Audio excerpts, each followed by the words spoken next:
infertilidade é definida pela Organização Mundial de Saúde como a incapacidade em obter uma gravidez após 12 meses de relações sexuais regulares e desprotegidas. Mas depois do diagnóstico há uma pergunta que surge e incomoda. E agora? Entre análises, medicações, punções, embriões e tempos de espera, a PMA pode parecer um percurso complexo, cheio de palavras novas e por vezes assustador. Mas talvez possa ser mais simples se o fizermos juntos, passo a passo. A verdade é que quando percebemos o caminho, o desconhecido fica bem mais leve. Bem-vindos ao 2 Traços de Conversa da Medicina da Reprodução do Hospital São João. O meu nome é Sara Dias Leite e este é o vosso espaço seguro. Sou ginecologista na área da Medicina da Reprodução e hoje tenho comigo a Vera Falcão, também ginecologista na Medicina da Reprodução, de quem tenho o privilégio de ser colega e amiga, para falarmos sobre os tratamentos da procriação medicamente assistida. No episódio anterior falámos sobre o impacto emocional da infertilidade. Hoje gostava de fazer um caminho convosco um pouco diferente. O que acontece depois do diagnóstico? Afinal, o que é isto de procriação medicamente assistida? Olá, Verinha. Olá, obrigada por teres vindo. Então vamos começar. Queria que me dissesses o que é na prática isto da PMA, da procriação medicamente assistida. De que é que estamos exatamente a falar? Como o nome indica, é um conjunto de tratamentos médicos cujo objetivo final é conseguir-se uma gravidez. Na grande maioria dos casos é usado em situações de infertilidade. Em alguns casos pode ser usado em situações em que há patologia genética para tentar impedir que ela seja transmitida às gerações seguintes. E isto inclui vários tratamentos, desde os mais simples, como uma indução de ovulação, até tratamentos mais complexos, que já implicam um trabalho laboratorial, como a inseminação, e ainda mais complexos, a fertilização in vitro, ou injeção intracitoplasmática de espermatozoide, e o PGT que tinha falado inicialmente, que são os tais tratamentos, os testes genéticos para a implantação, e depois também temos aqui a preservação da fertilidade, quer de ovócitos, quer de espermatozoides, que também se poderão aqui enquadrar. Portanto, nós dividimos os nossos tratamentos basicamente em 2 grandes grupos, os tratamentos de primeira linha, os mais simples, como falaste, e os tratamentos de segunda linha, fertilização in vitro, ICSI e PGT, sim. De gametas, não é? De espermatozoides e dos ovócitos em laboratório. Também, então, quando é que um casal que está a ter dificuldade em engravidar, quando é que deve procurar uma consulta de infertilidade? A definição de infertilidade é após 12 meses de tentativas, e por tentativas entenda-se relações sexuais frequentes e desprotegidas sem que ocorra uma gravidez. Isto depois pode ter algumas nuances. No fundo, esta definição tem a ver com a probabilidade de gravidez a cada ciclo. Portanto, nós sabemos que em cada ciclo a probabilidade de um casal sem problemas de infertilidade engravidar espontaneamente é de cerca de 20-25%. Portanto, é como se lançássemos um dado e uma das faces fosse a engravidar, se conseguisse a gravidez. Podemos lançar uma vez e não acontece e ser o acaso, 2, 3. Ao fim de várias vezes em que se lança e nunca sai aquele resultado, começamos a desconfiar que se calhar pode haver algum problema subjacente, ou seja, aquele dado tem algum problema e não ser só uma questão de sorte e de ter acontecido ou não.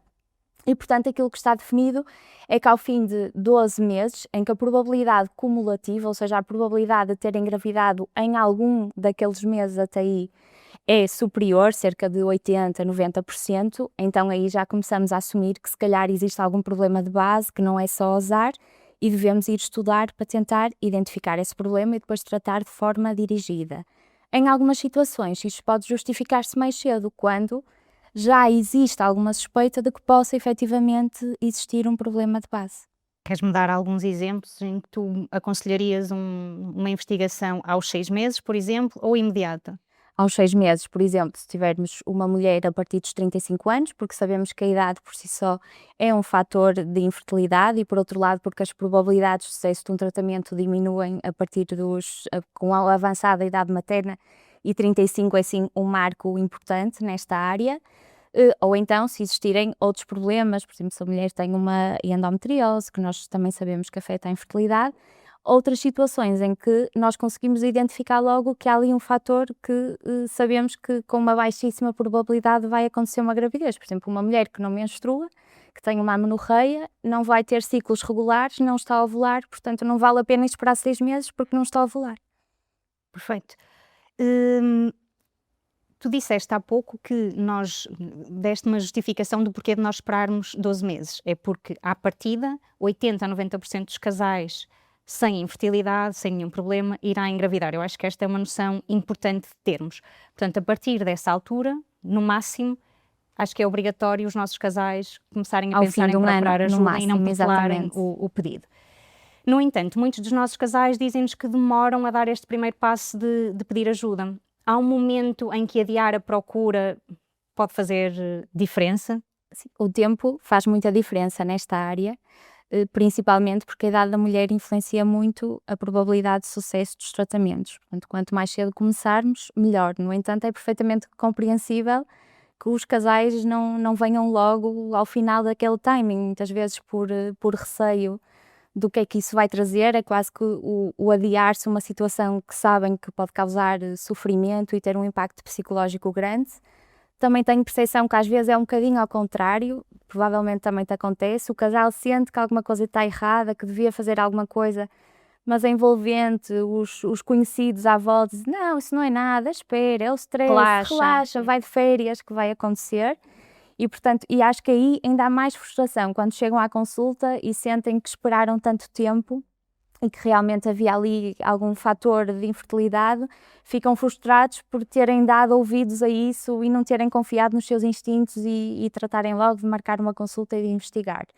E depois, também acho que há uma percentagem significativa de casais, não sei se também tens essa percepção, que quando fazemos a história clínica, perguntamos há quanto tempo estão a tentar engravidar e nos dizem, não, estou sem contracepção há X tempo, mas a tentar mesmo é só há um ano. Portanto, eu acho que há ali se calhar uma fase da vida em que o casal já não usa contracepção, porque Mas se acha que não acontecer está... uma gravidez, exatamente, se acontecer uma gravidez já é desejada, mas sentem que isso não é uma tentativa efetiva, não é estar a tentar.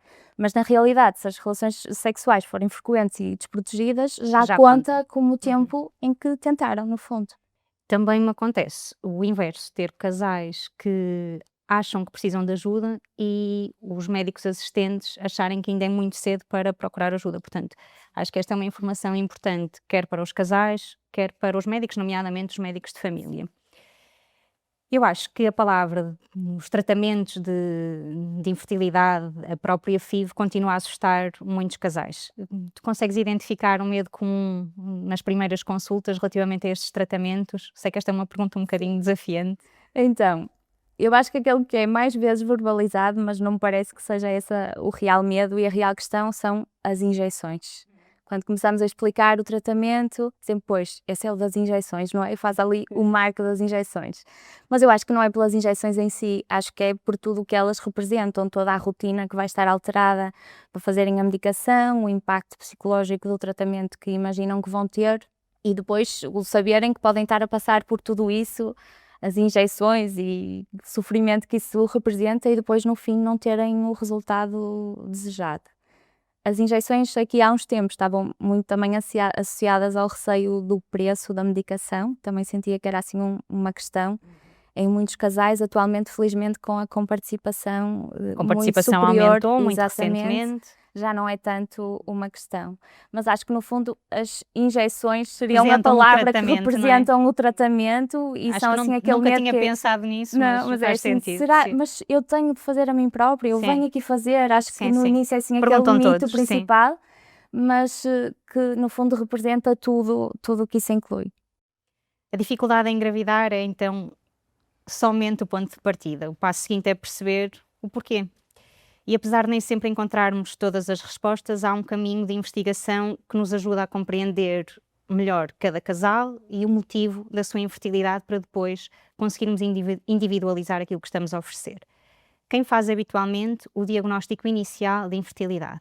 A quem é que estes casais devem recorrer quando estão a ter dificuldade em engravidar? O diagnóstico em si, quase pela definição, que pode ser o próprio casal a fazê-lo, não é? Ao fim daquele período, relações sexuais sem conseguirem engravidar. Claro que depois devem recorrer a uma consulta. Habitualmente, a primeira fase será um médico de família, com quem vão partilhar isso e o médico de família vai validar esse diagnóstico e até poderá logo começar uma investigação das possíveis causas. E depois pode fazer uma referenciação a um centro de infertilidade, como é o nosso, para que se complete o estudo e que se proponha um tratamento para esse caso. Então, como é que estes casais fazem para chegar a uma unidade Agendar de uma medicina da consulta, reprodução? assim, A forma mais habitual é agendarem uma consulta com o médico de família e depois o médico de família faz essa referenciação. Muito bem. E o que é que nós fazemos numa primeira consulta? Qual é a nossa abordagem inicial e qual é o nosso grande objetivo? Porque eu acho que muitos dos casais chegam sem perceberem bem o que é que se vai passar naquela primeira consulta. O nosso principal objetivo é primeiro caracterizar a infertilidade e perceber que realmente é esse o diagnóstico e depois tentar investigar possíveis causas para essa infertilidade para que os tratamentos sejam dirigidos idealmente a essas causas, adaptados ao casal que temos à frente. Isso vai passar por uma história clínica a ambos os elementos do casal, problemas de saúde que tenham, cirurgias que já tenham feito, medicação que estejam a utilizar, os antecedentes familiares de algumas doenças. Vemos os exames que eventualmente já possam ter realizados, muitas vezes já vêm com um estudo, pode ser ter sido pedido, por exemplo, pelo médico de família, e depois vamos pedir outros exames, eventualmente, se considerarmos que é necessário, para completar esse estudo. E depois agendamos uma segunda consulta, normalmente no próprio dia em que fazemos a primeira consulta, se houver necessidade de análises de sangue, fazem logo nesse dia, habitualmente, salvo algumas exceções, a colheita de sangue. E depois é agendado no intervalo entre a primeira e a segunda consulta. Habitualmente pedimos, se ainda não houver, um espermograma, uma ecografia, um exame das trompas. E numa consulta subsequente, analisamos os resultados que estavam pendentes da primeira, fazemos um diagnóstico, partilhamos com o casal a nossa percepção e propomos um tratamento. Disse no episódio anterior que a mulher vem à nossa consulta muito preparada para que a causa seja feminina, e eu acho que ainda há um mito de que a infertilidade é da mulher, porque é a mulher que engravida. Isto é verdade? Não. E eu acho que cada vez menos esse mito existe. Tenho a percepção que a grande maioria dos casais já tem noção de que o problema não é exclusivamente feminino. Mas ainda me acontece algumas vezes, talvez a ti também, a mulher aparecer sozinha à consulta e quando eu pergunto pelo marido ou quando é que se pode remarcar para o companheiro estar presente, para colher a história aos dois, elas ficam surpreendidas e dizem que não há necessidade, porque são elas, o problema é delas. Portanto, Nem elas sabiam que era para vir com o marido, nem sabiam que o problema é delas, que elas, mas mesmo, às vezes podem não perceber à partida que é para vir o casal, mas mesmo depois de estarem na consulta e de eu dizer que temos de remarcar com o companheiro, continuam a dizer que acham que não há necessidade, porque o problema é delas, se calhar o companheiro até já tem um filho de outros relacionamentos e as próprias acreditam que não há qualquer necessidade de se estudar o casal. Mas efetivamente nós fazemos o estudo ao casal e podemos encontrar causas femininas, causas masculinas, causas mistas, portanto, de todo é um problema exclusivo da mulher. E mesmo que só se identifique causas femininas, não significa que o problema seja da mulher. O problema da infertilidade é daquele casal que está a tentar engravidar e não está a conseguir. E mesmo que se identifique um fator, não significa, por exemplo, identifica-se um fator feminino, não significa que não possa haver algum fator masculino não identificado, subjacente que não é identificável à luz dos exames que nós temos atualmente disponíveis na prática clínica. Acho que essa é uma ideia muito importante, não é? Que se calhar depois tenha até uma percepção maior no laboratório. Exatamente. Na qualidade. Às vezes só depois do primeiro tratamento é que nós percebemos em conversa com as colegas de laboratório que se calhar até há ali um fator masculino que não tinha sido diagnosticado inicialmente. Olha, e depois destas nossas consultas, é possível identificar uma causa em todos os casais? Não. Cerca de 10 a 20% dos casos está descrito que é o que nós chamamos de infertilidade inexplicada. Não conseguimos perceber qual é que é a causa dessa infertilidade. Não significa que não exista uma causa, simplesmente pode existir, mas ainda não estar ao alcance dos estudos que temos disponíveis atualmente para usar na nossa prática clínica. Essa percentagem tem tendência a diminuir com o evoluir da ciência. Mas infelizmente ainda temos alguns casos em que nós não conseguimos dar uma resposta ao casal.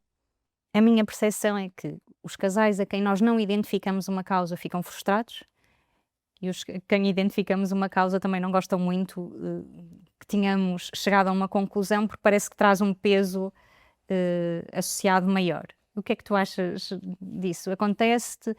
Tenho muitos casais que me dizem, eu preferia saber o que é que se passa. Sim, E tenho sim. outros que quando é um fator masculino, por exemplo, o homem fica muito pesaroso, é mais difícil continuar Sim, a vir aos acho que é normal no tratamentos. momento, até porque muitas vezes não estão de todo a contar com isso.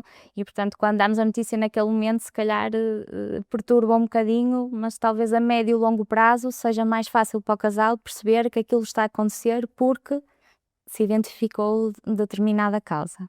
Sim. A ideia de iniciar tratamentos assusta muitos casais e talvez porque a imaginação seja sempre mais assustadora do que a realidade.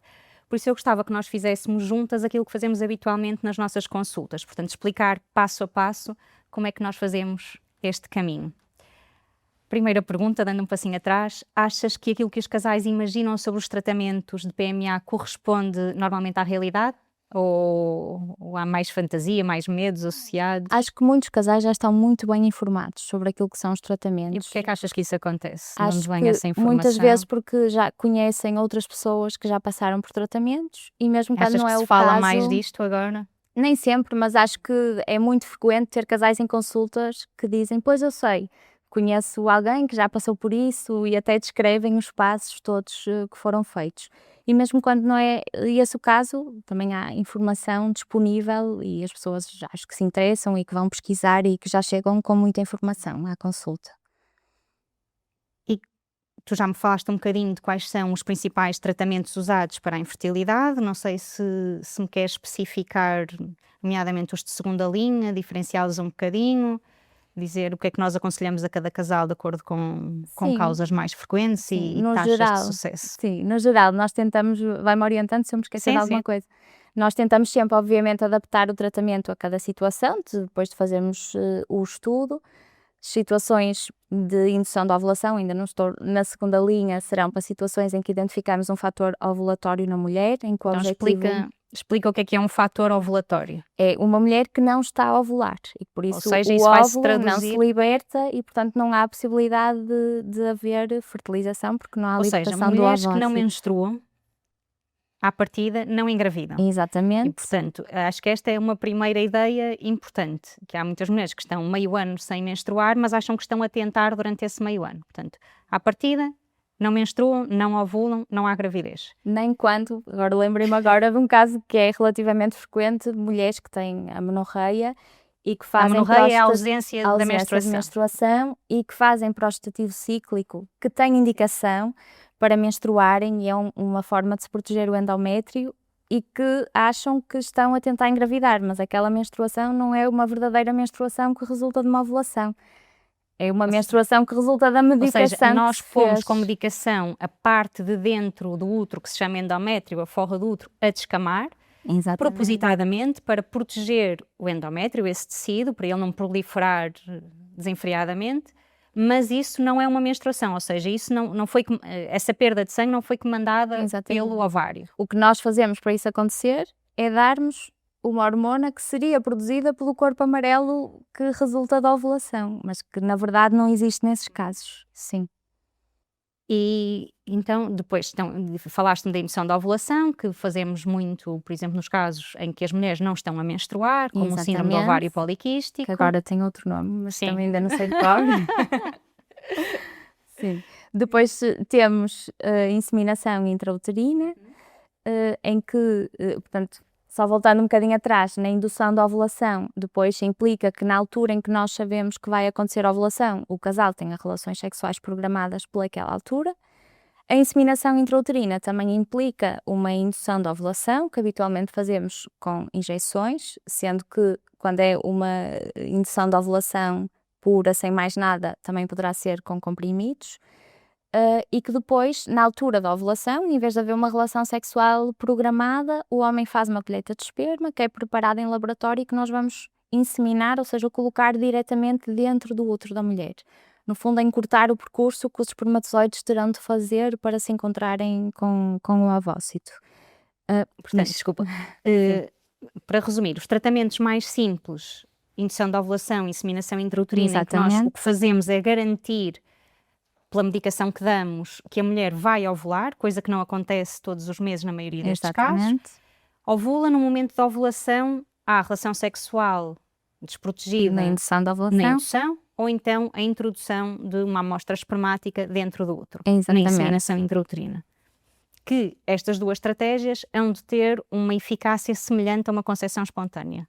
Certo? Sim, não será os 20-25% da população geral, porque estamos a falar de um casal que à partida já tem problemas de uma doença, não é? Exatamente, portanto será um bocadinho inferior, porque não é a população geral que se está a tratar. Claro. Passando então para os tratamentos mais avançados, na fertilização in vitro, o que é que nós fazemos? Na fertilização in vitro, o nosso objetivo não é induzir uma ovulação, é fazer com que cresçam no ovário vários folículos em simultâneo e não apenas um, como é o nosso objetivo na indução da ovulação, e não vamos querer que ocorra uma ovulação espontânea. Nós vamos dar indicação para impedir que essa ovulação ocorra e para que possamos nós, através de uma pequena cirurgia, que nós chamamos de punção, fazermos a colheita desses ovócitos, e idealmente vários e não apenas um.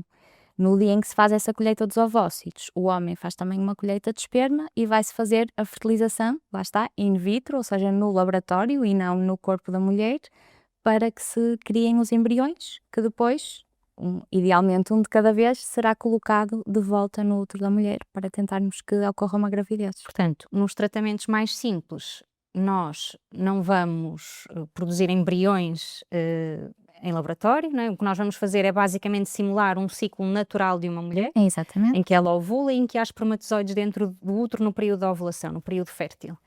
Nos tratamentos mais complexos, nós já não vamos querer uma ovulação, nós vamos querer enganar o ovário e pô-lo a produzir o maior número de folículos possível, exatamente. com a mesma medicação habitualmente, mas em doses mais altas.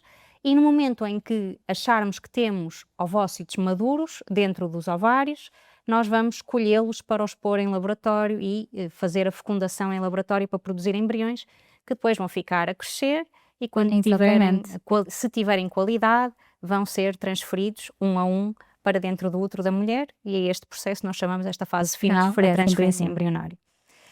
Já fomos falando sobre isto, então, sim, grosso modo, como é que nós decidimos, já disseste, na indução da ovulação nós vamos oferecer a mulheres que não estão a menstruar regularmente e que de resto têm trompas permeáveis.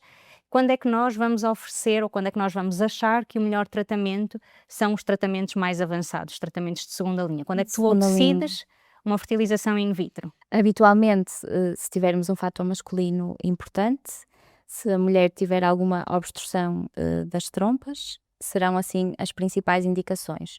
Noutras situações isto pode não acontecer, mas porque, por exemplo, a mulher tem uma reserva ovárica muito baixa e sentimos que já não temos muito tempo, se calhar preferimos passar logo para um tratamento de segunda linha que tem melhor probabilidade de sucesso, por esse motivo. Serão situações mais excepcionais, mas habitualmente o que nós preferimos, se houver essa possibilidade, é começar, por exemplo, uma inseminação intrauterina, se houver condições para isso, que é verdade que tem menos probabilidade de sucesso do que uma fertilização in vitro, mas também é menos invasiva para a mulher e tem menos riscos, portanto, se conseguirmos uma gravidez com inseminação, melhor ainda, que se poupou a um tratamento muito mais pesado. Mas esse tratamento vai implicar então que a mulher tenha as trompas permeáveis e que o marido tenha um bom espermograma. Exatamente, ou com alterações ligeiras, sim.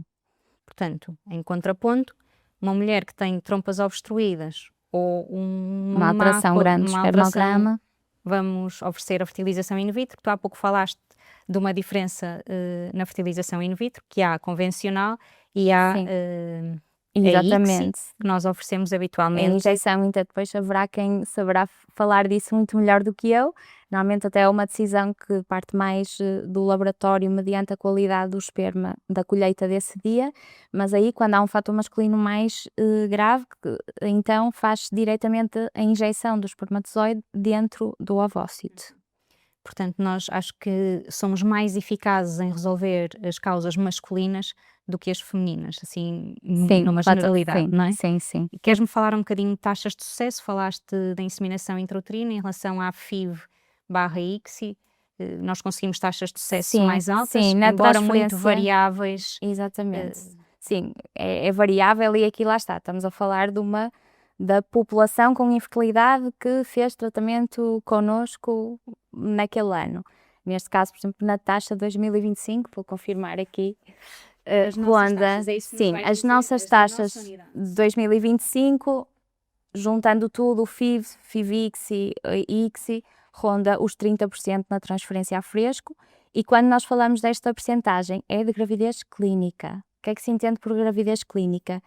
é uma gravidez em que há um teste de gravidez positivo e subsequentemente uma ecografia em que se vê a gravidez dentro do útero. Portanto, é muito diferente de se ter um teste de gravidez Exatamente. positivo, porque se for analisar isso, certamente os valores são superiores. Exatamente. Se estivermos a falar de probabilidades de gravidez bioquímica, que é um teste positivo em que depois não evolui, portanto não se vê o saco estacionado dentro do útero, as percentagens serão superiores.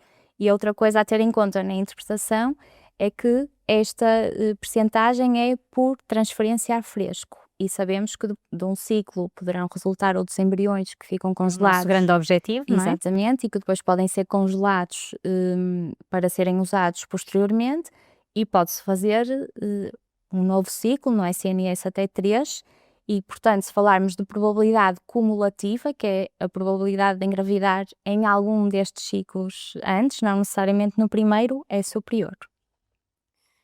Muito bem, olha, se estivesses agora na consulta e tivesses a explicar ao casal que vai iniciar tratamentos para a semana, como é que ia ser uma fertilização in vitro, como é que tu lhe explicavas o que é que lhe ia acontecer? Como é que tu explicas? Sim, em termos práticos. Sim. Pronto, primeiro fazia esta explicação que fizemos aqui, em que é que consiste teoricamente. Depois, na prática, como é que vai ser a vida nos próximos 15 dias? O que é que o casal vai fazer? Que o casal, entretanto, também recebe um contacto da enfermagem para se planear o início do ciclo. Em muitos casos, damos a indicação para iniciar uma pílula para conseguirmos mais facilmente programar o nosso trabalho na unidade. E depois o casal tem de contar com ir lá no primeiro dia, o dia em que está determinado, ou consoante a menstruação, se for esse o caso, que é um bocadinho mais imprevisível, tem de ir os dois na avaliação inicial. Nesta altura nós voltamos a explicar o tratamento, esclarecemos algumas dúvidas que eventualmente possam ter surgido desde a última consulta até essa altura, entregamos os consentimentos, que serão assinados pelo casal, por ambos os elementos do casal nesse dia, e explicamos em que é que consiste o consentimento, exatamente, no CMPMA, não são específicos nossos. Fazemos habitualmente uma ecografia à mulher para ver no início do ciclo. Explicação, ecografia, que nós chamamos de ecografia base, não é? A ecografia basal de início de ciclo, que muitas mulheres vão chegar à avaliação inicial e vão dizer: estou a menstruar, é para fazer ecografia? Sim, é para fazer ecografia, sim. Eu costumo dizer, eu sei, é Exato. suposto, podemos avançar, exatamente, sim. Podemos também precisar, nessa avaliação inicial, de colher análises, às vezes é necessário, outras vezes não. E depois, voltando a analisar o processo que temos para trás e com base na ecografia que fizemos nesse dia, vamos definir o protocolo de estimulação, que também será explicado, e depois novamente o que é isso? Queria que me explicasse. O protocolo de estimulação é a medicação que nós damos para podermos atingir este objetivo, que é fazer os folículos dos ovários crescerem. Portanto, fase inicial de uma fertilização in vitro é a estimulação ovárica, e por estimulação ovárica entende-se o recrutamento do maior número de folículos possível, sem... Sim. Em termos genéricos, então diz-me lá. Sim, portanto nós damos uma medicação, lá está, como tu já tinhas dito, em doses altas, em que o objetivo é esse, é que cresçam vários folículos em simultâneo. Depois habitualmente temos de acrescentar uma outra para impedirmos que esses folículos ovulem espontaneamente. Porque nós não queremos os ovócitos nas trompas, como tu falaste há pouco, nós vamos querer recolhê-los para nós, não é? Exatamente. Para os pormos em laboratório. Exatamente. E depois vamos fazendo monitorizações sucessivas, que são agendadas, ou seja, nós na avaliação inicial marcamos a monitorização seguinte, e é frequente perguntarem-nos em que dias tem de ir lá especificamente e o dia da punção, e isso nós não conseguimos prever. Exatamente, vai depender muito, em cada ecografia que fazemos é que nós vamos definir quando é que vai ser a avaliação seguinte, ou se já vamos marcar a colheita dos ovócitos. Porque é que nós não conseguimos dar datas específicas e o que é que nós vamos avaliar em cada monitorização? Nós não conseguimos dar datas porque a nossa decisão de marcar a punção vai depender essencialmente do tamanho dos folículos, e nós não sabemos como é que individualmente cada mulher vai responder Verinha, tens de explicar tratamento. O que é que são folículos. Os folículos, ecograficamente, são umas bolinhas. Umas bolsinhas de líquido. Exatamente, que estão nos ovários, que é onde se está a maturar o ovócito, digamos assim. Portanto, na ecografia o que nós vemos são esses folículos. São uns círculos negros, os senhores provavelmente também veem quando estamos a medir, que nós medimos e que, à partida, esperamos, sabemos que isto nem sempre é real, mas a grande maioria há de corresponder a um ovócito que está em crescimento e que nós esperamos depois colher no Portanto, fim do assim, ciclo. o nosso objetivo é ter um recrutamento multifolicular, portanto, que vários folículos cresçam, de preferência que cresçam Em em sincronia. sincronia, portanto, que tenham mais ou menos todos o mesmo tamanho, porque a partir mais ou menos dos 15 milímetros nós sabemos que lá dentro a probabilidade de estar um ovócito maduro é maior. Exatamente. E esse é o nosso ponto para depois decidirmos, quando agendamos a segunda fase de um tratamento, que será a punção ovárica. E Exatamente. queres-me explicar então, assim, genericamente, muito rápido, o que é esta segunda fase? Da punção. Sim. Não, depois, antes da punção, nós vamos dar uma injeção diferente daquelas que estavam a fazer antes, Que serve que o objetivo é que haja a maturação desses ovócitos, para quando nós formos lá buscá-lo, eles para que as estarem células fiquem prontos para boas. serem utilizados, exatamente. E depois, o que nós chamamos de punção, no fundo é uma pequena cirurgia, em que nós, através da vagina, picamos os ovários com uma agulha controlada ecograficamente, enquanto fazemos a ecografia, e aspiramos o líquido que está dentro desses folículos, e é nesse líquido que esperamos ter os ovócitos. Passa para o laboratório, depois o trabalho já Portanto, não fazemos será esse nosso. procedimento no bloco operatório. Sob sedação, E sob portanto a mulher sedação. está a dormir durante aquele período, é um procedimento relativamente rápido, cerca de 20 minutos, e em que habitualmente vem e vai embora no próprio dia. E qual é a duração média habitual da estimulação ovárica, da primeira fase? Em média são 10 dias, mas é muito variável. Pode ser menos, pode ser mais, depende muito de cada mulher, e mesmo na mesma mulher, ciclos diferentes podem ter durações diferentes. E depois da punção, quando é que as mulheres devem contar fazer a transferência? Habitualmente, se bem que nem sempre será assim, ao 3º ou ao 5º dia pós-punção, dependendo depois do desenvolvimento dos embriões. E Em isso é algumas muito o papel situações, das nossas embriologistas, que vão Exatamente. avaliar a quantidade e a qualidade embrionária e articulam muitas vezes com o casal. Portanto, nem Exatamente. isto é fixo, isto é tudo muito individualizado. E na prática, como é que é o dia a dia da mulher durante a estimulação ovárica? Achas que há muitas alterações? O que é que a mulher deve contar? Como é que ela se deve organizar para gerir as injeções, como falaste Sim. há pouco, o trabalho? Sim, eu acho que a principal questão é mesmo a disponibilidade que vai ter de ter para ir fazer as monitorizações que não serão programadas. Portanto, tem de estar preparada para dizer-vos, olha, daqui a 2 dias tem de voltar, ou daqui a 3 dias tem de voltar. Às vezes até, apesar de não ser mais frequente, olha, amanhã tem de voltar para reavaliarmos, e eu acho que isso será assim o mais difícil de fazer a gestão. De resto, tem de contar com fazer as injeções, habitualmente elas são diárias, portanto tem de estar preparada para diariamente as fazer, se bem que isso não significa necessariamente que tenha de estar em casa à espera da hora para fazer a injeção, pode transportá-las consigo, algumas precisam de refrigeração, mas as enfermeiras depois dão todas essas explicações, podem ser transportadas num saco térmico e onde estiverem fazem aquela Importante é injeção. saber que, em alguma altura do dia, habitualmente sempre à mesma hora, vão ter Exatamente, de fazer a essa medicação, injeção. habitualmente entre 10 a 15 dias, e têm de ter disponibilidade para isso, não é? Exatamente. E do ponto de vista físico, o que é que as mulheres devem esperar? Habitualmente, Inchaço, sim. dor, tensão mamária? Sim, habitualmente têm esses sintomas, mas são muito bem tolerados. Os principais serão sentirem algum inchaço abdominal, algum desconforto, porque lá está, os ovários estão a crescer com o crescimento dos folículos, e isso traz algum desconforto, mas que habitualmente é bem tolerado. Algumas mulheres também referem que ao fazerem a injeção ficam ali com uma equimose ou pisado, às vezes um bocadinho endurecido no sítio da injeção, também pode acontecer e também não é normal que aconteça, e julgo que são, não sei se há assim mais alguma coisa Não, que tu acho que lembres. sim. Às vezes algumas têm mais enjoos, Sim, mais algumas uma indisposição, náuseas, alterações sim, de humor. gastrointestinais, sim. Sim. Sim, a parte da ansiedade, muitas perguntam que estão mais ansiosas, se é por Se é causa das causa da injeções. medicação. É difícil de perceber, porque o próprio tratamento gera ansiedade e não é fácil dizer o que é explicado pela parte hormonal e o que é inerente à ansiedade que já teriam por estarem a fazer esse tipo de tratamento. E o que é que deve ser entendido como anormal nestes sintomas? O que é que nos deve preocupar ou alertar os casais? Sim, normalmente eu costumo dizer, porque há sempre coisas que nos podem escapar nestas listas, portanto eu costumo aconselhar que em caso de dúvida mais vale perguntarem a mais do que a menos.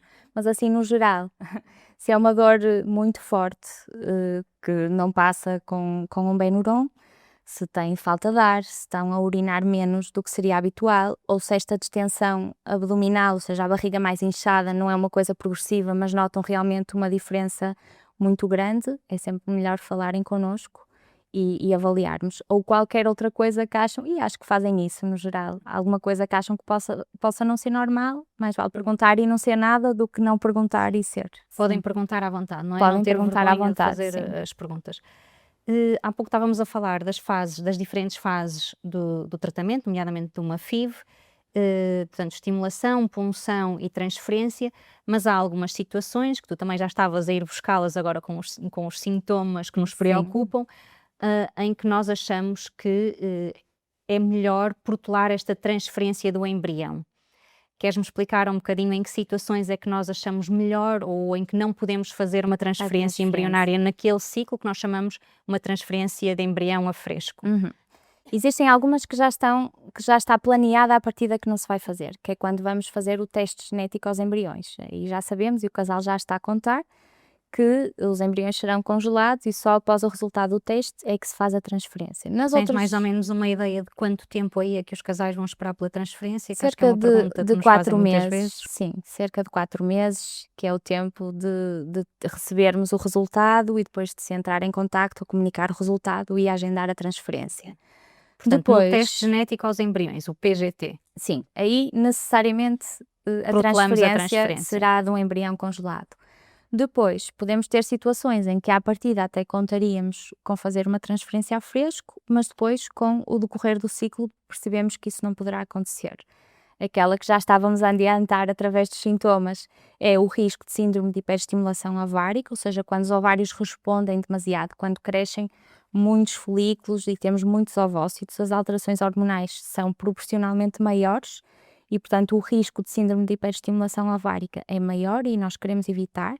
E este risco está muito relacionado com a hormona da gravidez, que é a HCG, e, portanto, se nós arriscamos fazer uma transferência à mulher engravida, os níveis de beta-HCG vão ser crescentes e este síndrome, em vez de se acabar por se resolver ao final de uns dias, que é o que acontece habitualmente se não transferirmos, pode ter tendência a ir-se agravando. E, portanto, essa é uma das situações. Por isso é que nós, às vezes, quando estamos no final das nossas monitorizações, já dizemos ao casal que não vai transferir a fresco, porque Exatamente. pelo número de folículos nós sabemos que há um risco aumentado e, portanto, uma das formas de nós controlarmos esse risco é não fazermos uma transferência a fresco. Exatamente. Habitualmente, quando é esta situação, logo quando nós damos a medicação que nós chamamos de trigger, que é tal medicação diferente que se dá no fim antes da punção para estimular a maturação, para que os ovócitos fiquem maduros para a colheita, nós já damos em função disso e já assumimos logo que não será feita uma transferência a fresco. Outra situação em que isso poderá acontecer e que também está indiretamente relacionada com estas alterações hormonais que acontecem em ovários que respondem mais, é essas alterações hormonais não serem tão favoráveis à transferência embrionária porque alteram o que nós chamamos a janela de implantação. Ou seja, há uns valores hormonais que começam a aumentar mais cedo do que seria esperado e o endométrio está um bocadinho mais adiantado do que o tempo do embrião e, portanto, aí também é preferível, até para melhorarmos a probabilidade de sucesso da transferência, não transferir logo o embrião e transferir posteriormente. E aqui, nestes casos, e por causa disso, é que alguns casais poderão ter de fazer uma colheita de sangue antes de darmos a tal medicação para a maturação ovocitária e antes da punção, para nos ajudar hormonais. A tomar essa decisão. Portanto, E depois, desculpa, ainda há mais, diz. situações, por exemplo, em que nós não tínhamos esse diagnóstico prévio, mas durante a monitorização, muitas vezes, resultado da estimulação, começamos a perceber, por exemplo, que está ali uma trompa que tem líquido acumulado. Sabemos que a presença desse líquido na trompa também pode ser prejudicial à implantação embrionária. Portanto, também podemos aí decidir congelar, reavaliar a trompa, eventualmente até fazer uma cirurgia e tirar a trompa se houver indicação para isso e só depois fazer a transferência embrionária. E o mesmo para o endométrio, se tiver líquido, se tiver um pólipo, há assim um conjunto de achados que podem acontecer durante estas ecografias que vamos fazendo e que nos faz tomar essa decisão. Portanto, 2 grandes conceitos, a transferência embrionária a fresco e a transferência de embrião congelado, que nós chamamos de TEC. Eu acho que quando nós dizemos aos casais que vamos congelar, vamos fazer um freeze-all, que é quase como um banho de água fria, não é? Parece que estamos a adiar, estamos aqui a falar muitas vezes de 2 meses, mas que para o casal tem um impacto muito grande naquele momento. Queria-te perguntar se achas que lhe estamos a roubar alguma coisa, alguma hipótese, ou se pelo contrário estamos a melhorar os desfechos, a possibilidade de uma gravidez. Estamos a melhorar, sim. Quando o fazemos é precisamente com esta perspectiva, para melhorar a probabilidade de sucesso. Mas é verdade e percebo a frustração, porque já tinham criado uma determinada expectativa de fazer a transferência nessa altura e fazer o teste de gravidez algum tempo depois, e nós acabamos por alterar aqui os planos, mas eu costumo dizer precisamente isso, em termos de probabilidade de sucesso, até é melhor transferirmos depois do que agora. Muitas vezes nem é, porque às vezes quando falamos assim de hiperestimulação ovárica, se não pensarem no resto, na probabilidade de sucesso, a mulher quase que está disposta a correr esse risco. Exatamente, isso. Eu não me Da importo. hiperestimulação, eu não me importo de correr esse risco, mas não é só o seu risco, é também a probabilidade de sucesso e do embrião se implantar, e acho que aí já aceitam um bocadinho melhor. Portanto, as taxas de sucesso de uma transferência a fresco são superiores às de uma TEC? Não, até é ao contrário. Sim. E ao fim de quanto tempo é que nós podemos começar a programar uma TEC? Isso depende muito da Do causa, motivo. exatamente, do motivo que nos levou a esse adiamento. Portanto, já falamos do teste genético, que é aguardar pelos resultados. Se for uma hidrossalpínstica, tal líquido acumulado na trompa, podemos ter de aguardar por uma cirurgia. Se for só o risco de hiperestimulação, até pode ser mais precocemente, é só aguardar que essa situação se resolva, que deixemos ter tanto líquido na cavidade abdominal, que os ovários voltem a diminuir de volume, e já podemos planear se calhar a na prática transferência. estaremos a falar de 2 meses, não é? De um ciclo menstrual, 2 ciclos. Depende sempre dos casos, mas sim, mas ser, naqueles que não estão a contar, não é? Nomeadamente o síndrome de hiperestimulação, andará à volta disso, não é? Não é catastrófico. Exatamente. Quanto muito, depois temos as situações do teste genético, em que a partir dos casais já estão a contar, mesmo assim alguns ficam surpreendidos por este intervalo, e depois as situações cirúrgicas que não dependem propriamente do tratamento, é pela resolução cirúrgica do caso. E relativamente à nossa unidade, quais são os tempos de espera para iniciarmos o tratamento após termos o estudo completo do casal infértil? De fertilização in vitro, de cerca de 2 meses, já estamos, depois de saírem da consulta com a indicação para o tratamento e com tudo orientado, cerca de 2 meses, por vezes até poderá ser menos, mas até 2 meses para iniciarem o ciclo. Sim, claro que às vezes há situações em que até temos o estudo todo, mas queremos uma avaliação por endocrinologia, por exemplo. Às vezes pode haver aqui estas pendências que já está incluído no estudo completo. Exatamente. Sim. Depois do estudo todo, em 2 meses estamos capazes de começar o tratamento. Muito bem. E, por exemplo, se precisarmos de uma consulta de urologia, de psicologia, e ficarmos à espera destas consultas para iniciar tratamento, como é que nós estamos de lista de espera? Temos bom apoio na nossa unidade? Temos bom apoio no geral, mas às vezes a situação clínica em si, o facto de terem uma consulta não significa que a situação base esteja logo resolvida. Portanto, nós muitas vezes precisamos, os casais não entendem o que é que nós estamos a fazer, mas nós estamos a tentar melhorar as condições de base para depois conseguir oferecer. Precisamos às vezes de mais tempo, mesmo que a consulta dê uma resposta rápida. Às vezes, por exemplo, pode ser uma situação endocrinológica que tem de fazer mais exames para se perceber ou até algum tratamento. A causa ou algum tratamento, avaliar a resposta a esse tratamento. Portanto, pode não ser imediato, mesmo que a consulta seja rápida. Há um sem número de dúvidas entre os casais que estão a passar por este processo, acho que também tens essa noção. É um campo rodeado por silêncios e ainda muitos preconceitos. Eu gostava de fazer algumas das perguntas que eu ouço mais frequentemente em consulta. Quais são as probabilidades de sucesso dos tratamentos? Eu acho que nos perguntam isto assim de forma muito generalista, e tu já foste explicando ao longo desta conversa. Queres-me dizer assim, quando te perguntam qual é a probabilidade de sucesso, o que é que tu costumas dizer? Pronto, eu costumo dar as probabilidades, como já fomos falando aqui, mas acho que é muito importante esclarecer sempre e adaptar-se àquele caso específico, porque quando nós falamos de uma probabilidade, é de todos os casais que nesse ano, habitualmente é por ano, fizeram um tratamento na nossa unidade, mas os casais podem ter um prognóstico melhor ou menor ou pior do que aquela média que nós temos.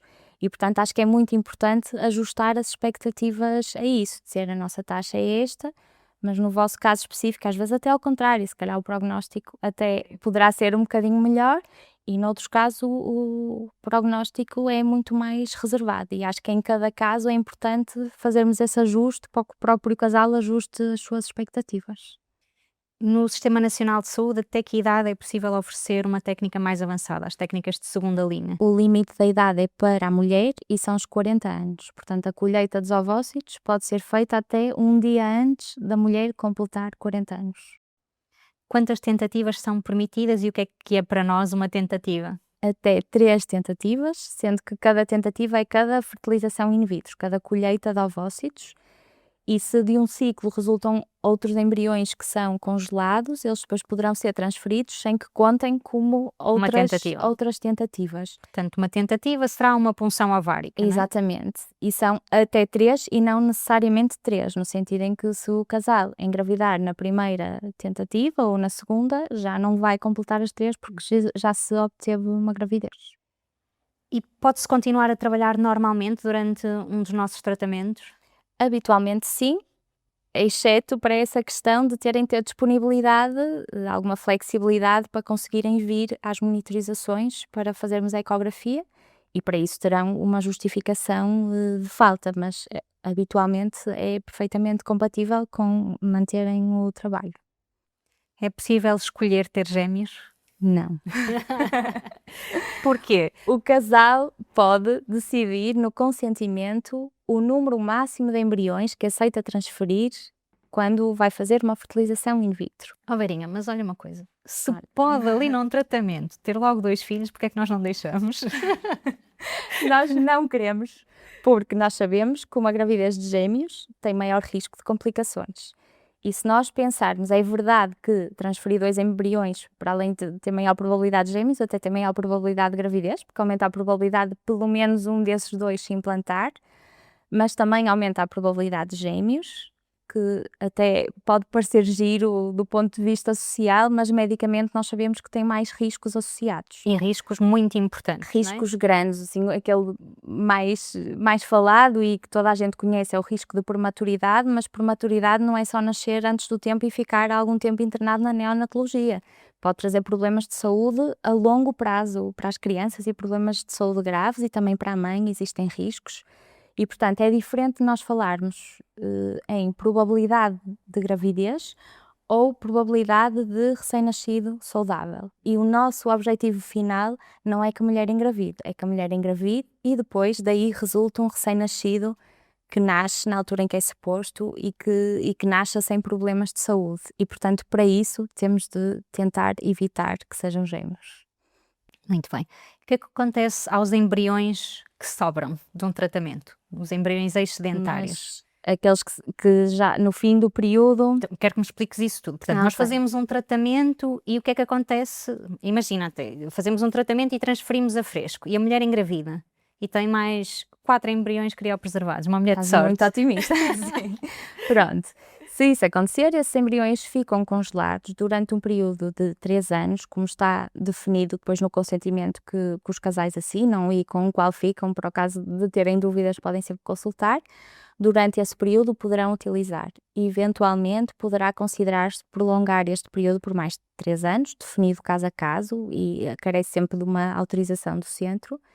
Mas depois no fim deste período... Do centro não é do nosso centro, não é? Do centro nacional. Sim, em cada sítio Não, podem é do nosso pedir centro. para prolongar por mais 3 anos e o diretor, a diretora do centro, cabe à diretora autorizar ou não que esse período seja prolongado. E depois, no fim desse período, portanto, habitualmente serão os 3 anos ou os 6, se houver esse prolongamento, se houver condições para isso, tem de se dar um destino a esses embriões que não foram utilizados, que é definido logo à partida pelo casal quando assinam os consentimentos. Tem uns campos em que os casais escrevem sim ou não, se aceitam que esses embriões sejam doados a outras pessoas a fazerem tratamento, se aceitam que esses embriões sejam usados em investigação científica. Se o casal responder que sim num ou em ambos estes campos, os embriões poderão eventualmente ser usados para esse destino. Não necessariamente, pois depende das circunstâncias do momento.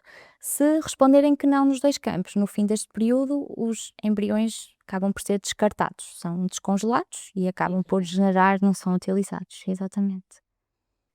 Quando se atravessa um processo de infertilidade, é natural fazer tudo o que é possível para melhorar os resultados. E é precisamente aí que aparecem muitos conselhos, muitas opiniões e muitos palpites, muitas vezes com informação contraditória e errada. Por isso, Verinha, vamos fazer assim um quiz, um verdadeiro ou falso. Eu vou-te lançar umas ideias e tu dizes-me se achas que é verdade ou um mito, e se achares que tem um mas à frente e te apetecer, podes falar um bocadinho sobre isso.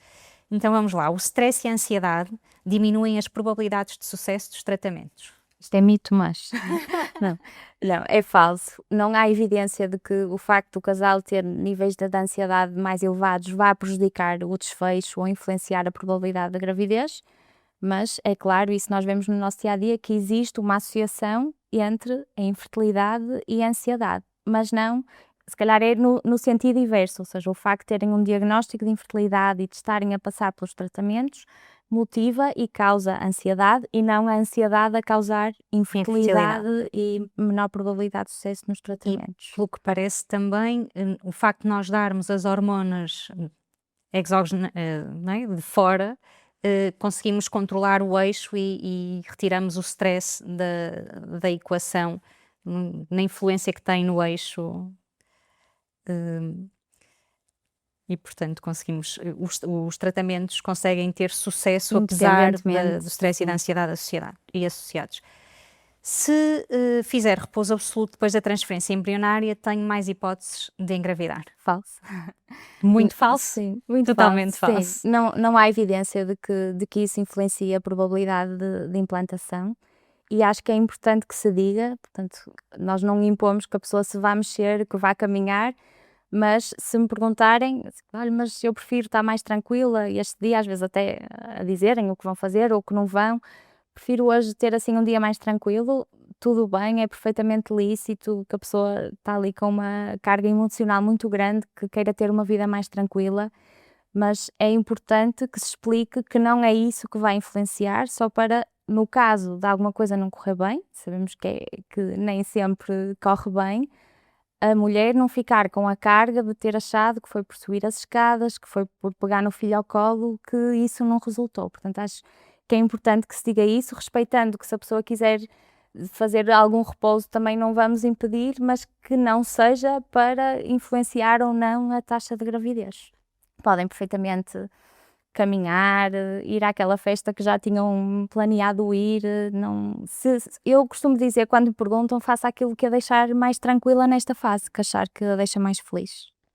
O que parece até é que ter a atividade habitual melhora.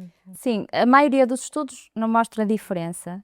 Mostrar diferença? Aqueles que mostraram diferença até é no sentido contrário, menor prognóstico, melhor prognóstico naquelas mulheres que fazem a vida normal e que não fazem repouso. A suplementação nutricional aumenta claramente as taxas de gravidez nos tratamentos de PMA. Falso. Existe alguma suplementação que nós fazemos por rotina, todas as mulheres fazem ácido fólico, mas não tem a ver com a probabilidade de sucesso, com a probabilidade de gravidez, tem a ver com diminuir o risco de malformações fetais. E de resto pode haver alguns suplementos que estejam indicados em situações específicas, se houverem déficits específicos diagnosticados, por exemplo, vitamina D ou ferro, se houver um diagnóstico de um déficit. As mulheres que têm antecedentes de cirurgia bariátrica, aquelas cirurgias que se fazem para perder peso, por vezes também têm indicação para fazer alguma suplementação, mas lá está, não é pela infertilidade nem pelo tratamento, é dirigida a uma causa que fariam independentemente de estar a fazer o tratamento de fertilidade ou não. A coenzima Q10 parece melhorar a qualidade dos ovócitos. Parece. Que eventualmente estaria incluída no anterior, mas lá está, também não há certezas e não é uma recomendação formal. Efetivamente, há vários estudos que têm mostrado que parece melhorar a qualidade dos ovócitos, eventualmente os desfechos de PMA, mas ainda não há um consenso relativamente a isto, ainda são necessários mais estudos para que esse consenso esteja definido e, portanto, atualmente não é uma recomendação formal das sociedades de medicina da reprodução que seja dada a coenzima Q10. Agora, com base nessa evidência, nós próprios muitas vezes utilizamos e sugerimos, salvaguardando sempre que não é uma recomendação formal, mas que eventualmente pode mostrar algumas melhorias. Eu até costumo dizer, não sei daqui a uns anos se isso que estamos a dizer agora ainda vai ser verdade ou não, mas à luz da evidência atual, eventualmente poderá fazer sentido, apesar de não ser consensual. Uma hormona antimileriana baixa significa que não vou conseguir engravidar espontaneamente. Falso. Só tens falso. Não. Uma hormona antimileriana baixa, aquilo que nos diz é qual é que é a reserva ovárica daquela mulher. No fundo, quantos ovócitos é que aquela mulher ainda tem, porque nós sabemos que cada mulher nasce com um determinado número de ovócitos que vai diminuindo ao longo da vida e não são produzidos mais. E, portanto, a hormona antimileriana é um indicador disso, de quantos ovócitos ainda existem. Mas, mesmo que a mulher tenha uma baixa reserva, desde que ovule regularmente, pode perfeitamente ter uma gravidez espontânea. Porque é que nos interessa, então, a hormona antimileriana? É mais no sentido do tratamento, ou seja, se há uma mulher que tem dificuldade em engravidar e que pode vir a precisar de uma fertilização in vitro, então aí sim, essa hormona antimileriana vai-nos ajudar a prever a quantidade de ovócitos que vamos conseguir obter com aquela mulher e sabemos que à partida o maior número de ovócitos aumenta-nos a probabilidade de sucesso. Aí sim, mas para uma gravidez espontânea não há evidência de que influencia. Se obtivermos muitos ovócitos, o tratamento foi necessariamente um sucesso? Não necessariamente. Como eu já tinha dito, aumenta-nos a probabilidade de sucesso, porque no fundo é como que um funil este procedimento. Nós escolhemos os ovócitos, nem todos os folículos que são puncionados têm um ovócito, nem todos os ovócitos vão ser maduros, nem todos os ovócitos maduros fecundam, nem todos os embriões evoluem normalmente para serem passíveis de serem transferidos, nem todos os embriões transferidos dão origem a uma gravidez. E como isto se vai afunilando, é certo que se partirmos de um número maior de ovócitos, é mais provável que conseguimos terminar com uma maior probabilidade de gravidez. Mas não necessariamente. Podemos ter muitos ovócitos e chegar ao fim e não ter nenhum embrião com qualidade para ser transferido, ou o contrário, como às vezes vemos acontecer, temos poucos ovócitos, já vi só um ovócito e originar uma gravidez. A FIV aumenta muito o risco de gravidez gemelar? Vai ao encontro daquilo que falamos. A FIV por si só não parece aumentar muito esse risco se for transferido um embrião de cada vez. Se transferindo 2 embriões aumenta esse risco, mas cada vez mais, por aquilo que já explicamos, temos a política de tentar sempre que possível considerar transferir só um embrião de cada vez e se isto for feito, a probabilidade de gravidez gemelar aproxima-se muito da probabilidade na população geral. Depois de uma FIV falhada, é preciso esperar vários meses antes de voltar a tentar? Não. Os bebés nascidos por FIV são diferentes dos concebidos espontaneamente? Aparentemente não, já se faz fertilização in vitro há anos suficientes para termos estudos com números grandes e crianças que já são mais velhas, que já são adultas, para se perceber que o desenvolvimento parece ser semelhante ao da população geral. É verdade que há alguns estudos que mostram algumas diferenças, mas essas diferenças parecem dever-se mais ao fator subjacente da infertilidade do que propriamente ao tratamento da infertilidade. Ou seja, se comparar essas crianças com a população geral, eventualmente em alguns estudos, mas nem sequer em todos, pode haver ali algumas diferenças, mas se compararmos crianças nascidas por FIV com crianças nascidas por uma gravidez espontânea de casais que tinham uma subfertilidade, que tiveram dificuldade em engravidar, já não há diferenças, são semelhantes. A idade do homem praticamente não influencia os resultados dos tratamentos? É falso. Influencia muito menos do que a idade da mulher, e isso é verdade, mas cada vez mais tem surgido evidência de que a idade do homem também influencia, apesar de não ser na mesma magnitude que nós sabemos que existe para a idade da mulher, mas já se percebe que tem influência. Depois da transferência embrionária, há alimentos proibidos ou uma dieta especial para aumentar as probabilidades de implantação? Não. Pode haver uma dieta cuidada, como qualquer mulher que esteja a tentar engravidar. Evitar o álcool, evitar alimentos. Mas não há dietas milagrosas, Não no há fundo, dietas não é? milagrosas, sim. A medicina da reprodução mudou mais na última década do que em muitos anos anteriores e aquilo que hoje nos parece extraordinário provavelmente será rotina daqui a poucos anos. Por isso gostava de terminar esta conversa com os olhos postos no futuro. Na tua opinião, quais são ou quais foram os avanços mais significativos nos últimos anos? Olha, talvez vou falar de algo que não é a minha área, mas que interfere com a minha área, a técnica da criopreservação. Não sei falar sobre isso, mas sei que diariamente beneficio disso na minha prática clínica. E vai ao encontro de muita coisa que fomos E tu falando estás a até dizer que agora. não é a tua área porque é uma coisa que acontece muito mais no laboratório, não é? Exatamente, não sou eu que faço isso, mas consigo tomar decisões porque me é permitido isso. Por exemplo, diminuir o risco de hiperestimulação ovárica, lá está, porque não fazemos transferência a fresco, porque sabemos com uma grande probabilidade aquele embrião que foi congelado tem uma grande probabilidade, ao ser descongelado, manter a sua qualidade. Ou da preservação de fertilidade, mulheres que vão fazer procedimentos como quimioterapia, poderem criopreservar os seus ovócitos, também resulta disso, das cada vez melhores taxas no descongelamento dos ovócitos que são criopreservados. A diminuição Portanto, da taxa de criopreservar, só para gêmeos, explicar, é sim, congelar. congelar, sim. A diminuição da taxa de gêmeos que também falamos, portanto, Não são descartados, não é? Dá exatamente, para guardar. se não se confiasse tanto nessa técnica, se calhar mais vale transferir 2, porque se calhar se congelamos este, depois já não vai ter tanta qualidade, mas confiar nessa técnica, porque efetivamente mostra bons resultados, permite-nos tomar essas decisões que acaba por melhorar o desfecho dos tratamentos e diminuir os riscos. E achas que vamos ser despedidos e trocados pela inteligência artificial? Espero que não. Qual é que achas que pode ser o Não. papel da inteligência artificial a curto prazo? Eu acho que pode dar-nos uma ajuda grande e não substituir. Já sinto uma diferença, não no âmbito da inteligência artificial, que ainda não temos assim um contacto tão grande, mas, por exemplo, para avaliar os ciclos da mulher. De antes tínhamos de imprimir um calendário e estar ali a fazer as continhas no calendário. Agora quase todas as mulheres têm uma aplicação que nós vamos lá procurar e já nos diz se os ciclos são regulares ou não, qual é a variabilidade dos ciclos, quando é que foi a data da última menstruação. Acho que tudo isso são coisas que nos ajudam. E a inteligência artificial acho que provavelmente também será uma ajuda na parte laboratorial, para ajudar a interpretar a morfologia e o desenvolvimento embrionário, por exemplo.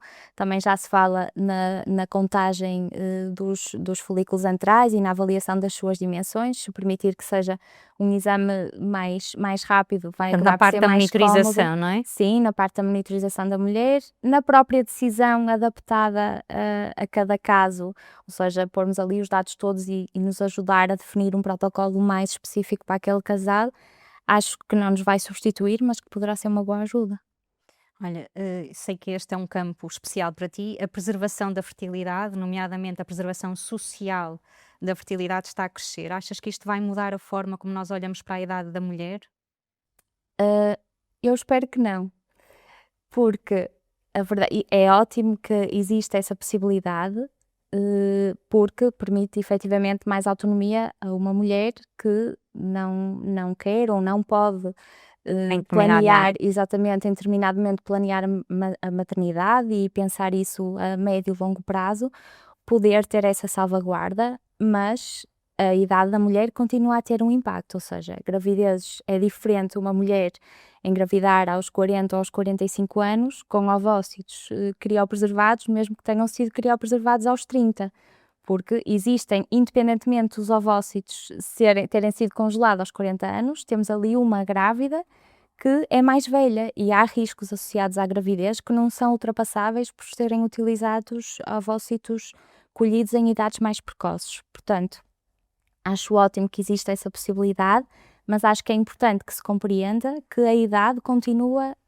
a ser um fator importante e de pior prognóstico para a gravidez. Portanto, por um lado, quando a mulher pondera isso, é importante que esteja ciente que, primeiro, não é uma garantia de ter os ovócitos congelados. É diferente falarmos de Nós falamos basicamente de potencial reprodutivo, não é? Exatamente, é a preservação do potencial reprodutivo. Pode aumentar a probabilidade, quando essa mulher decidir tentar engravidar, aumenta a probabilidade de conseguir uma gravidez, mas não é uma garantia, nem diminui alguns riscos que estão associados à idade da grávida e não necessariamente à idade dos ovócitos congelados. O que gostavas que pudesse ser oferecido na área da medicina da reprodução a nível público, que ainda não é? É difícil de dizer isso porque, honestamente, eu acho que já é muito que é oferecido. E é compreensível que não se possa dar tudo a toda a gente, por mais que nos custe quando estamos perante um casal específico e não estamos a falar no abstrato, numa idade ou de um número de filhos, quando temos um casal perante nós com uma história que nós conhecemos e a quem vamos ter de recusar um tratamento porque não cumpre os critérios, acho que temos sempre vontade de que os critérios se adaptassem a cada caso específico. Mas efetivamente tem de haver um limite porque seria impossível, não temos recursos para oferecer tudo a toda a gente e portanto acho que é compreensível que esses limites estejam definidos e acho que a maioria dos casais, quando nós explicamos isso, também entendem. Se calhar assim falando de coisas mais objetivas, se calhar não percebo bem porque é que fazemos inseminações a mulheres com 40 anos que têm uma probabilidade de sucesso Parece um muito contrassenso, baixa, não é? sim, e não podemos oferecer FIV, assim, às vezes algumas coisas que acho que poderão não fazer muito sentido, mas no geral temos de reconhecer que já há muito que é oferecido, poderem fazer até 3 tratamentos gratuitos no SNS com medicação comparticipada como é atualmente, acho que já é muito bom. Olha, e o que é que te deixa mais orgulhosa na tua unidade? Que é a minha também. Olha, tenho muita coisa de que me orgulhar lá. E podia falar das instalações, do equipamento, dos Das nossos colegas. resultados, dos colegas nem por isso, dos nossos resultados, do facto de termos conseguido diminuir muito a lista de espera, também me deixa muito orgulhosa e lembro-me na altura em que isso aconteceu, de eu ter mesmo orgulho em dizer aos casais que agora já não vai ter de esperar tanto tempo. Mas se tiver de escolher só uma coisa, acho que é a equipa mesmo. Acho que temos as duas, muita sorte de ter ido parar a esta equipa, porque acho que as pessoas individualmente são muito competentes, muito empenhadas, mas para além disso, acho que trabalham muito bem em equipa e eu sinto-me sempre apoiada, desde sempre, e portanto também com animação, porque acho que é bom trabalhar com alegria, portanto orgulho muito, muito, muito da equipa. Bem, ao longo deste episódio falámos de exames, tratamentos, probabilidades, até de tecnologia, mas na realidade, por trás de tudo isto, há pessoas. Há casais que chegam até nós assustados, cansados e muitas vezes convencidos de que já vêm tarde demais ou de que estão sozinhos neste processo. Se houvesse uma ideia isolada que gostavas que os casais levassem deste episódio, qual era a mais forte para ti? Eu acho que se calhar é o resumir tudo o que nós tivemos a falar até agora, e ainda foi há algum tempo, são tudo possibilidades que nós temos para apresentar a estas pessoas. E, portanto, acho que a ideia principal é que percebam que o diagnóstico de uma infertilidade não é o fim de linha, é só o início de um processo em que nós, toda a tal equipa de que eu muito me orgulho, vai trabalhar para tentar ajudar aquele casal a atingir o seu objetivo. Portanto, não é o fim de linha, temos muito para oferecer, num o percurso vai ser mais fácil, no outro vai ser bastante mais difícil, não podemos garantir que o resultado final seja o desejado, mas podemos garantir que vamos tentar o nosso melhor para tentar ajudar e que não estão sozinhos. Obrigada. No início deste episódio falámos da pergunta que quase todos os casais fazem quando recebem um diagnóstico de infertilidade. E agora? Talvez a resposta seja esta: agora faz-se um caminho. Um caminho que nem sempre é simples, nem linear e cujo resultado não podemos prever. Mas é um caminho que não precisa de ser percorrido sozinho. Não é preciso perceber tudo de uma vez, nem tomar todas as decisões hoje. Damos um passo de cada vez. E nunca vamos acabar iguais ao que começamos. A infertilidade faz muito ruído por dentro, mas não tem de ser vivida em silêncio. Até ao próximo episódio de 2 Traços de Conversa. Beijinho.